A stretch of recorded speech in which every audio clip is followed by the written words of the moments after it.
बहुत समय पहले की बात है। एक राजा के महल के बगीचे में एक कौवा अपनी बीवी के साथ रहता था। वह बगीचे के सबसे बड़े पेड़ पर रहते थे।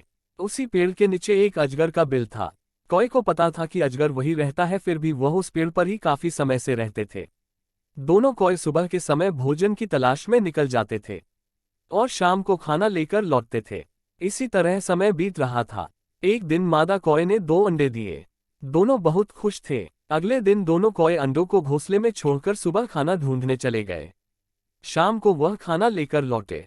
आकर उनने देखा कि अंडे वहां पर नहीं थे। इससे दोनों कौवे बहुत दुखी हुए। इसके कुछ दिनों के बाद मादा कौवे ने दोबारा अंडे दिए। अगले दिन वह रोज की तरह खाने की तलाश में चले गए। उनके जाने के बाद अजगर आया और पहले की तरह कौवे के अंडे खा लिए। जब शाम को कौवे खाना लेकर लौटे तो उन्होंने देखा कि वहां से अंडे गायब थे। ये देखकर दोनों बहुत दुखी हुए और रोने लगे। लेकिन उनको अब समझ आ चुका था कि यह जरूर पेड़ के नीचे रहने वाले अजगर का काम है। कौवा बहुत होशियार था, उसने अजगर से छुटकारा पाने की सोची।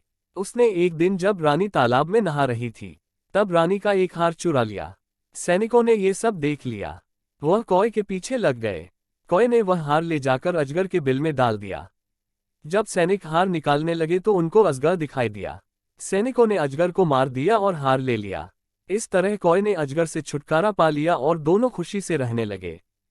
इस कहानी से यह सीख मिलती है कि हम अपनी बुद्धिमानी से बड़ी मुसीबत से छुटकारा पा सकते हैं।